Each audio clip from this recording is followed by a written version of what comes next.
WhatsApp ಗ್ರೂಪಲ್ಲಿ ಎಲ್ಲರಿಗೂ ನಮಸ್ಕಾರ.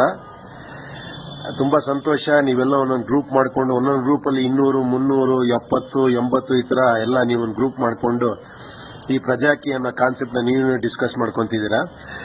ಇದರಲ್ಲಿ ತುಂಬಾ ಒಂದಷ್ಟು ವಿಷಯಗಳು ನನಗೆ ಕೇಳಿ ಬರ್ತಿರೋದೇನೆಂದ್ರೆ, ಸ್ವಲ್ಪ ಕನ್ಫ್ಯೂಷನ್ ಇದೆ. ಏನು ಮಾಡ್ಬೇಕು, ನಾವು ಕ್ಯಾಂಡಿಡೇಟ್ ಆಗ್ಬೇಕಾದ್ರೆ ಏನು ಮಾಡಬೇಕು, ಏನೋ ಬರೀ ಹೋಗ್ಬಿಟ್ಟು ಫೋಟೋ ತೆಕ್ಕೊಂಡು ಬಂದ್ಬಿಟ್ರೆ ಆಗುತ್ತೆ, ಈ ಥರದ್ದು ಏನೇನೋ ಕನ್ಫ್ಯೂಷನ್ ಇದೆ. ಒಂದು ಸಿಂಪಲ್ ಆಗಿ ಹೇಳ್ತೀನಿ ಕೇಳಿ. ಏನಂದ್ರೆ, ಬೇಸಿಕಲಿ ಇಲ್ಲಿ ಏನು ಬೇಕಾಗಿರೋದಂದ್ರೆ, ಒಬ್ಬ MLA ಕ್ಯಾಂಡಿಡೇಟ್ ಆಗ್ಬೇಕಂದ್ರೆ ಒಂದು ಬೇರೆ ಕ್ಯಾಲಿಬರ್ ಇರಬೇಕು, ಒಂದು ಕ್ವಾಲಿಫಿಕೇಶನ್ ಇರಬೇಕು. ಅದೇನಂದ್ರೆ ಸ್ಮಾರ್ಟ್ನೆಸ್ ಅಷ್ಟೇ. ಇಲ್ಲಿ ಏನಂದ್ರೆ ಎಜುಕೇಶನ್ ಕ್ವಾಲಿಫಿಕೇಶನ್ ಅದು ಯಾವುದು ಕೇಳ್ತಾ ಇಲ್ಲ ನಾವು.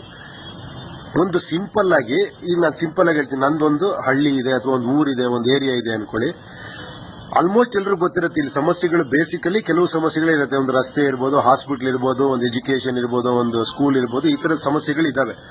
ಇಲ್ಲಿ ಯಾಕೆ ನೀವು ಹೋಗಿ ಅದನ್ನೆಲ್ಲ ಇಂಟರಾಕ್ಟ್ ಮಾಡಿ ಅಂತ ಹೇಳ್ತಿದೀವಿ ಅಂದ್ರೆ, ನಾವು ಅನ್ಕೊಂಡಿರೋದು ಬರೀ ಸ್ಕೂಲ್ ಪ್ರಾಬ್ಲಮ್, ಹಾಸ್ಪಿಟಲ್ ಪ್ರಾಬ್ಲಮ್ ಅಂತ ಹೇಳ್ತೀವಿ. ನೀವು ಅಲ್ಲಿ ಹೋಗಿ ಅವ್ರ ಹತ್ರ ಮಾತಾಡಿದಾಗ ತುಂಬಾ ಸಮಸ್ಯೆಗಳಿರ್ತವೆ. ಇವಾಗ ನಾನೇ ಇಲ್ಲಿ ಕೆಲವು ಜನರ ಹತ್ರ ಇಂಟರಾಕ್ಟ್ ಮಾಡಿದಾಗ ಅವ್ರೇನಂತಾರೆ ಅಂದ್ರೆ, ಸರ್ ಹಾಸ್ಪಿಟಲ್ ಇದೆ ಸರ್, ಎಲ್ಲ ಚೆನ್ನಾಗಿದೆ, ಡಾಕ್ಟರ್ಸ್ ಬರ್ತಾ ಇಲ್ಲ, ಕರೆಕ್ಟ್ ಟೈಮ್ ಸಿಗಲ್ಲ ಅಂತಾರೆ.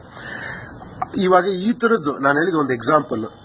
ಈ ತರ ಹಲವಾರು ಪ್ರಾಬ್ಲಮ್ಗೆ ಒಂದು ನಿಮ್ಮ ಒಂದು ಪರಿಹಾರ ಏನು ಅಂದ್ರೆ, ಇಲ್ಲೇ ಸ್ಮಾರ್ಟ್ನೆಸ್ ವರ್ಕ್ ಆಗೋದು. ಇವಾಗ ಫಾರ್ ಎಕ್ಸಾಂಪಲ್ ಹೇಳ್ತೀನಿ, ಯಾರೋ ಒಬ್ರು ಹೇಳಿದ್ರು, ಸರ್ ಒಂದು ಮೊಬೈಲ್ ಡಾಕ್ಟರ್ಸ್ ಇಡೋಣ. ಏನಂದ್ರೆ, ಡಾಕ್ಟರ್ಸ್ಗಳು ಬಂದು ಹಳ್ಳಿಲಿದ್ದು ವರ್ಕ್ ಮಾಡಕ್ಕಾಗಲ್ಲ, ಅವ್ರು ಯಾಕಂದ್ರೆ ತಾಲೂಕಲ್ಲೋ ಸಿಟಿಲೋ ಇರ್ಬೇಕಾಗತ್ತೆ. ಓಕೆ, ಒಂದು ಟೈಮ್ ಫಿಕ್ಸ್ ಮಾಡಿ ಕೆಲವು ಡಾಕ್ಟರ್ನ ನಾವು ಫಿಕ್ಸ್ ಮಾಡ್ಬೋದು. ಏನೋ ಈ ಟೈಮಿಂಗ್ಗೆ ಒಂದು ಪ್ರತಿ 2 ದಿನಕ್ಕೆ ಒಂದ್ಸತಿ ಒಬ್ರು ಬರ್ತಾರೆ ಈ ತರ. ಆಮೇಲೆ ಅವ್ರದ್ದು ಇದಾದ್ರ ಮೇಲೆ ಇನ್ನೊಬ್ರು ಡಾಕ್ಟರ್ನ ಅಪಾಯಿಂಟ್ ಆಗ್ತಾರೆ. ಈ ತರ ಅವ್ರು ಬಂದು ಚೆಕ್ ಮಾಡ್ತಾರೆ. ಅವಾಗ ಜನಗಳಿಗೂ ಗೊತ್ತಿರುತ್ತೆ, ಈ ಟೈಮ್ ಡಾಕ್ಟರ್ ಬರ್ತಾರೆ ಅಂದಾಗ ಜನರ ಇದ್ರೆ ಅಲ್ಲೇ ಹಳ್ಳಿಗಳಲ್ಲೇ ಅದಕ್ಕೊಂದು ಇದು ಸಿಗುತ್ತೆ. ಆಮೇಲೆ ಸ್ಕೂಲಲ್ಲಿ ಏನೋ ಇದಾಗಿದೆ, ಅಲ್ಲೇನೋ ಬಿಲ್ಡಿಂಗ್ ಸರಿ ಇಲ್ಲ ಅಥವಾ ಇನ್ನೇನೋ ಮೇಸ್ಟ್ರುಗಳಿಲ್ಲ. ಸೊ ಏನ್ ಮಾಡ್ಬೋದು, ಅಲ್ಲೇನೋ ಬಿಸಿ ಊಟ ಕೊಡ್ತಾರೆ. ಆ ಬಿಸಿ ಊಟ ಮ್ಯಾನೇಜ್ ಮಾಡೋದೇ ತುಂಬಾ ಜನ ಮೇಸ್ಟ್ರುಗಳಿಗೆ ತುಂಬಾ ಹೊರೆ ಆಗೋಗ್ಬಿಟ್ಟಿದೆ ಅದು. ಈ ತರದ್ ನೀವು ವಿಚಾರಿಸಿದಾಗ ಅದಕ್ಕೆ ನೀವೊಂದು ಪರಿಹಾರ ನೀವೇ ಕಂಡುಹಿಡ್ಕೊಬೋದಿಲ್ಲ. ಏನೋ ಮೇಸ್ಟ್ರುಗಳು, ಏನೋ ಟೀಚರ್ಸ್ ಅವ್ರ ಕೆಲಸನೇ ಮಾಡಬೇಕು, ಇದಕ್ಕೊಂದು ಬೇರೆ ಒಂದು ಇದು ಮಾಡ್ಬೇಕಾಗತ್ತೆ. ಈ ಬಿಸಿ ಊಟ ಕೊಡೋದಕ್ಕಾಗ್ಲಿ, ಇದು ಮಾಡೋದಕ್ಕಾಗ್ಲಿ, ಅಥವಾ ಮಕ್ಕಳುಗಳು ಬರೀ ಊಟಕ್ಕೋಸ್ಕರ ಬರ್ತೀಯಾರ, ಅವರಿಗೆ ಶಿಕ್ಷಣ ಇಷ್ಟ ಆಗಿದ್ಯಾ, ಅವ್ರಿಗೆ ಇಂಟ್ರೆಸ್ಟಿಂಗ್ ಆಗಿ ಅವ್ರಿಗೆ ಎಜುಕೇಶನ್ ಕೊಡಕ್ಕೆ ಏನ್ ಮಾಡಬೇಕು, ಈ ತರದ್ದು ಒಂದೊಂದು ಸ್ಮಾಲ್ ಥಿಂಗು ಕೂಡ ತುಂಬಾ ಕೌಂಟ್ ಆಗುತ್ತೆ.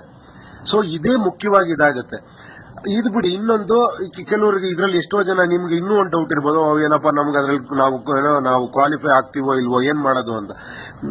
ಒಂದು ಸರ್ಕಾರ ಅಂದ್ರೆ ಬರೀ MLAಗಳಲ್ಲ, ಗ್ರಾಮ ಪಂಚಾಯತ್ ಇರುತ್ತೆ, ತಾಲೂಕ್ ಪಂಚಾಯತ್ ಇರುತ್ತೆ, ಎಷ್ಟೊಂದು ಬೋರ್ಡ್ಗಳಿರುತ್ತೆ, ಅದಕ್ಕೆ ಎಷ್ಟೋ ಹುದ್ದೆಗಳಿರುತ್ತೆ. ಈ ತರದ್ರಲ್ಲೂ ಕೂಡ ನೀವು ಸೆಲೆಕ್ಟ್ ಆಗ್ಬೋದು. ಅಕಸ್ಮಾತ್ ನೀವು ಇವಾಗ ಹೆಂಗಂದ್ರೆ ರ್ಯಾಂಕ್ ಅನ್ಕೊಳ್ಳಿ, ಫಸ್ಟ್ ರ್ಯಾಂಕ್ ಬರಲಿಲ್ಲ, ಸೆಕೆಂಡ್ ರ್ಯಾಂಕ್ ಬಂದ್ರಿ ಅಥವಾ ಥರ್ಡ್ ರ್ಯಾಂಕ್ ಬಂದ್ರಿ ಅಂದ್ರೆ, ಥರ್ಡ್ ರ್ಯಾಂಕ್ ಅಲ್ಲಿ ಬೇರೆ ಕಡೆ ನೀವು ಫಿಟ್ ಇನ್ ಆಗ್ತೀರಾ. ಈ ತರ ನೀವು ಡೈರೆಕ್ಟ್ ಆಗಿ ಇನ್ವಾಲ್ವ್ ಆಗ್ಬೋದು. ಇನ್ನು ಇಂಡೈರೆಕ್ಟ್ ಆಗಿ ಇನ್ವಾಲ್ವ್ ಆಗ್ಬೋದು ಅಂದ್ರೆ, ನಾನು ಹೇಳಿದ್ದೀನಲ್ಲ ನಿಮ್ಗೆ, ಏನಂದ್ರೆ ಇವಾಗ ಈ ಇವಾಗ ನಿಮ್ ವಾಟ್ಸಪ್ ಅಲ್ಲಿ ಒಂದು 75 ಜನ ಇದ್ದಾರೆ ಅಂದ್ರೆ, ಆ 75 ಜನದಲ್ಲಿ ಇನ್ನೊಂದು 25 ಜನ ಅಡ್ಮಿನ್ಗಳಾಗಿ ಅವರೊಂದೊಂದು ಗ್ರೂಪ್ ಮಾಡ್ಕೊಂಡು ಹೋಗ್ಬೋದು. ಅವರೊಂದು 15 ಜನ 20 ಜನ ಅವ್ರ ಫ್ರೆಂಡ್ ಸರ್ಕಲ್ ಮಾಡ್ಕೊಂಡು ಅವರೇ ಡಿಸ್ಕಸ್ ಮಾಡ್ಕೊಂಡು ಏನೇನು ಸಣ್ಣ ಪುಟ್ಟ ಪರಿಹಾರ ಏನಿದೆ, ಸಣ್ಣ ಪುಟ್ಟ ಪ್ರಾಬ್ಲಮ್ಗಳೇನಿದೆ, ಅದನ್ನ ಹೆಂಗ್ ಮಾಡ್ಬೋದು. ಯಾವಾಗ ಒಂದ್ಸತಿ ನೀವು ಪ್ರಾಬ್ಲಮ್ಗಳು ಮುಂದೆ ಇಟ್ಕೊಂಡು ಯೋಚನೆ ಮಾಡಕ್ ಹೊರಡ್ತಿರೋ, ಅವಾಗ ನಿಮ್ಮಲ್ಲಿ ಹಲವಾರು ವಿಚಾರಗಳು ಬರುತ್ತೆ. ಅಲ್ಲೇ ಒಬ್ಬ ನಾಯಕ ಉಟ್ಕೊಳ್ಳೋದು. ಸೊ ಡಿಸ್ಕಸ್ ಮಾಡಿದಾಗ ಏನೋ ಒಂದು ಎಕ್ಸ್ಟ್ರಾಂಡ್ರಿ ಐಡಿಯಾ ಬರುತ್ತೆ, ಅದನ್ನ ನೀವು ನಮಗೆ ವಾಪಸ್ ಕಳಿಸ್ಬೋದು. ಈ ತರ ಓಕೆನಾ?